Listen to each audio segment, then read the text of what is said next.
Olá, meus amigos, meus irmãos, Deus abençoe a todos. É um prazer estar de volta. Gostaria de compartilhar a palavra do Senhor e que você ficasse comigo nesse vídeo até o final. Nós vamos comentar aqui brevemente em 3 pontos sobre o propósito do sofrimento. Lembrando que eu tenho falado desse assunto, tem outros vídeos que você pode assistir no canal. E eu tenho meditado muito neste livro aqui, que é de John Piper e Justin Taylor. Um livro muito profundo, aquelas pessoas que estão passando por dificuldades, por momentos difíceis. Esse livro ele tem me ajudado muito. Sofrimento e a Soberania de Deus. Um ótimo livro que você pode estar aí adquirindo. O capítulo 4 é um capítulo muito lindo. Por que Deus ordena o sofrimento aos seus servos? Os autores não são quaisquer autores.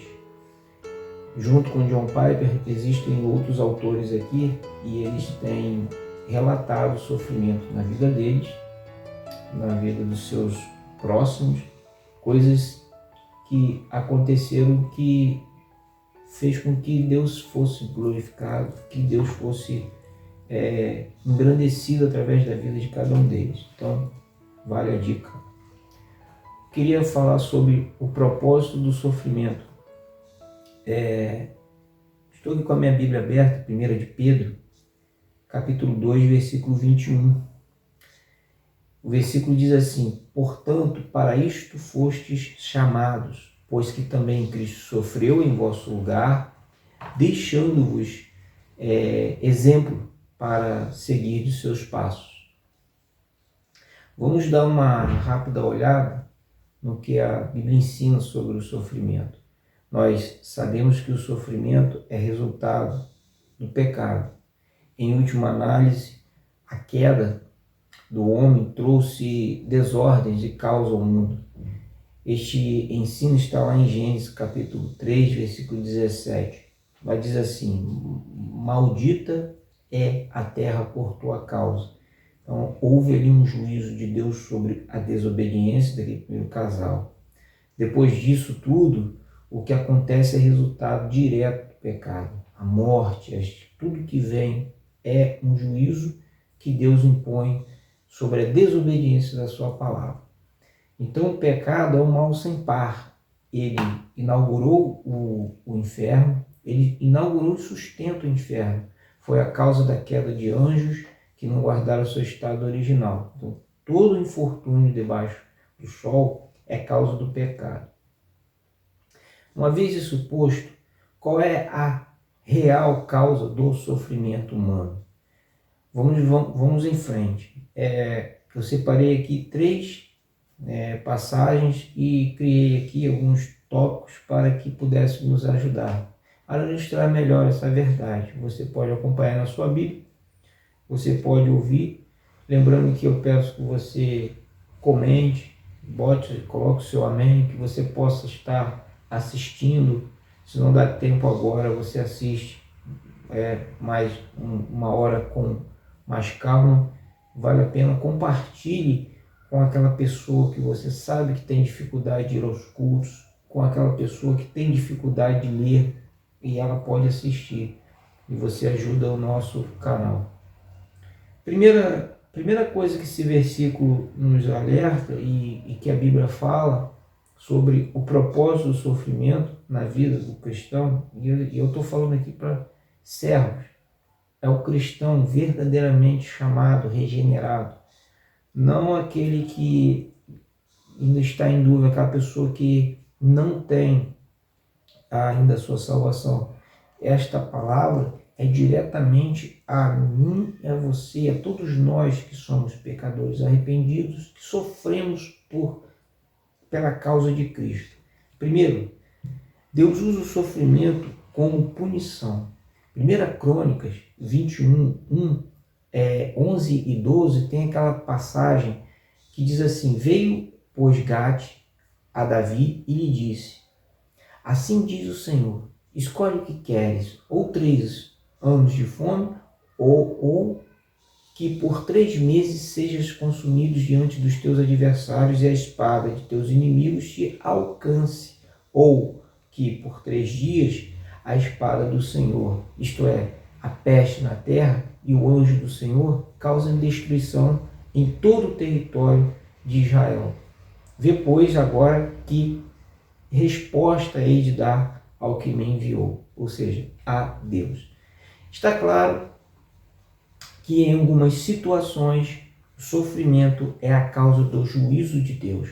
O Senhor Deus, ele atua conosco com juízo, mas não na sua forma mais pura. O juízo que o Senhor atua com os seus santos, com os seus servos, é um juízo envolto, é um juízo que ele tem a misericórdia ao mesmo tempo. Haverá um tempo que Deus julgará os homens segundo as suas obras, e isso tudo vai ser sem a misericórdia. Então, enquanto estivermos nesta caminhada de santificação, de caminhada de crescimento espiritual, nós vamos ter a misericórdia nos acompanhando.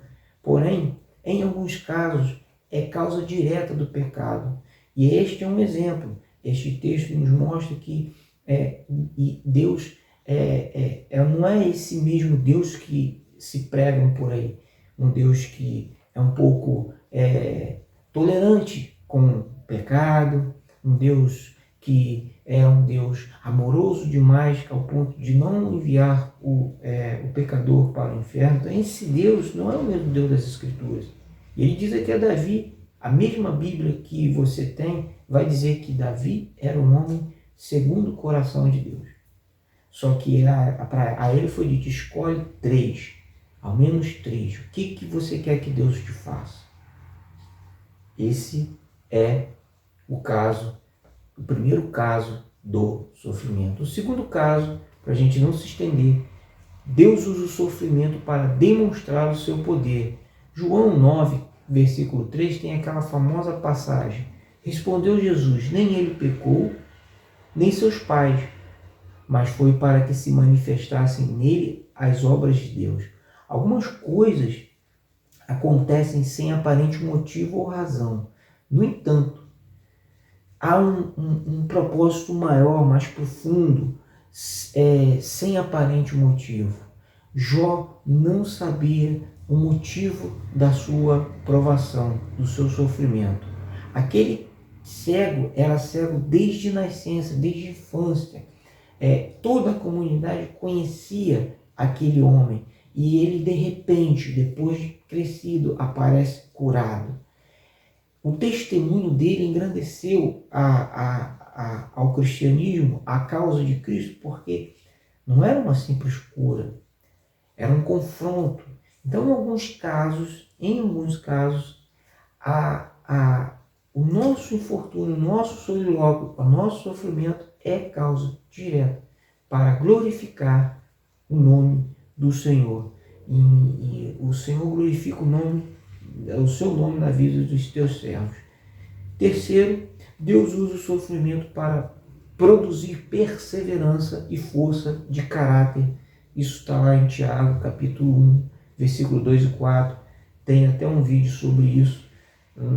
Você pode assistir aqui no canal. Lá esse versículo diz assim, meus irmãos, tende por motivo de toda alegria o passar por várias provações, sabendo que a provação da vossa fé, uma vez confirmada, produz perseverança. Ora, a perseverança deve ter ação completa, para que sejais perfeitos e íntegros, em nada deficiente.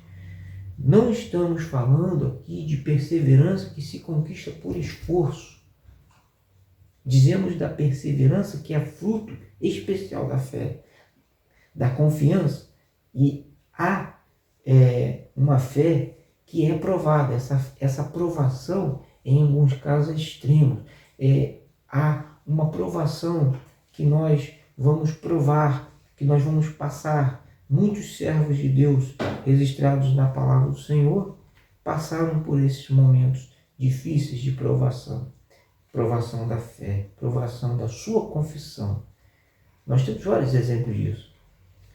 Quero trazer aqui algumas aplicações práticas depois desses 3 exemplos. Primeiro, Deus disciplina a quem Ele ama.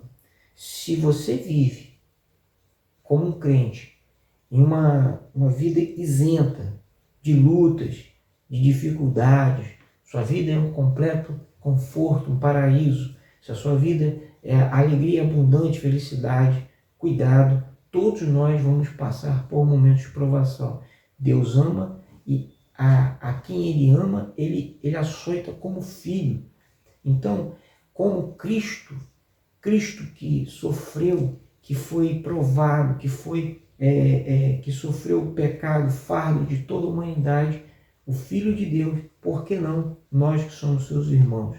Então, a verdadeira provação, a fé é provar.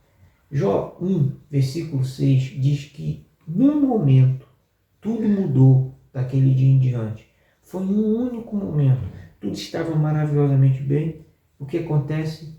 De repente ele começa a perder seus bens e ele depois começa a perder a sua família, seus bens, tanto materiais quanto bens, que são a maior conquista do homem. 2. Deus se utiliza das aflições ou sofrimento para glorificar o seu nome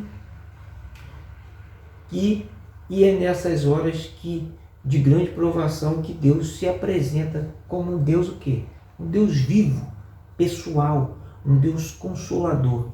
É nesses momentos que nós temos a diferença entre a autoajuda, neste momento de provação extrema que nós conhecemos a diferença entre os deuses falsos, tudo aquilo que nós colocamos a nossa confiança. É nesses momentos de grande provação que Deus se revela como Pai, como Senhor. E essas provações, elas expurgam, elas fazem com que saiam de dentro de nós aquilo que estamos sentindo. E é nessas orações que Deus cresce, que Deus faz com que venhamos a crescer. Naqueles dias de grandes decepções, Cristo se mostra vivo e real, algo que os deuses falsos não podem fazer. 3. Deus se utiliza desses meios para fundamentar a minha e a sua fé. Se você tem fé em Deus, mas ainda confia em outras coisas, apoia a sua fé em alguma outra coisa que não seja o Senhor, me desculpe, Ele irá te provar. Nestas mesmas coisas você será provado e você verá como que esse Deus é real. E esses falsos deuses vão ser envergonhados. Se você diz crer em Deus e seguir a Cristo, se prepare, algo vai lhe acontecer. E é justamente o propósito deste vídeo, desta palavra, é te preparar, nós estarmos preparados para esses momentos, para o dia mau. Pode parecer dura essa palavra, mas é assim que acontece com todos aqueles que estão debaixo do sol. Deus teve um filho sem pecado, mas nenhum sem sofrimento, já dizia Agostinho de Hipona. A história de um jovem que se queimou é uma história de sofrimento real. Ela é relatada neste livro. Conta-se que este menino era um menino saudável, ele se acidentou com um acidente com queimadura. Ele queimou uma grande parte do seu corpo. E ele estava no hospital e ele ficou irritadíssimo. E a sua mãe vem e com todo cuidado, com todo o aparato, mas ele estava desejoso de não ver ninguém. E sua mãe cuidava de que ele não entrasse, de que não entrasse ninguém nessa sala, nesse quarto, né, nesse recinto que ele estava sendo cuidado. Então, esse jovem muito amargurado, todo queimado, todo desfigurado, quem que aparece ali, que entra por engano, é uma outra pessoa que sofreu do mesmo problema dele. Aí ele se retira porque não queria ser incomodado, e aquele jovem, ele chama aquele mesmo homem que estava sofrendo por essas de queimadura. E A lição que ele passa para nós é que pessoas que sofrem preferem ser consoladas por pessoas que sofrem. Aqueles que vêm até a nós, a mim e a você, trazendo uma palavra de conforto, se ele não passar pelo vale, se ele não for um homem experimentado na fé, ele vai ser como um homem de ferro. Ele vai falar palavras vazias que não vão soar. Quando há esse tratamento do Senhor no vaso, no barro, na prata, nesse metal precioso que nós somos, esse expurgar das impurezas, aí quando nós saímos para falar da grandiosidade desse Deus, da soberania de Deus, o poder renovador, algo diferente acontece, é mais receptível. Por isso, Deus está conosco em todos os momentos. Deus não nos abandona, Ele somente nos prova porque a nossa fé é preciosa. Deus abençoe, curta, comenta, compartilha, ajude-nos para que possamos trabalhar nesse sentido. Muito obrigado.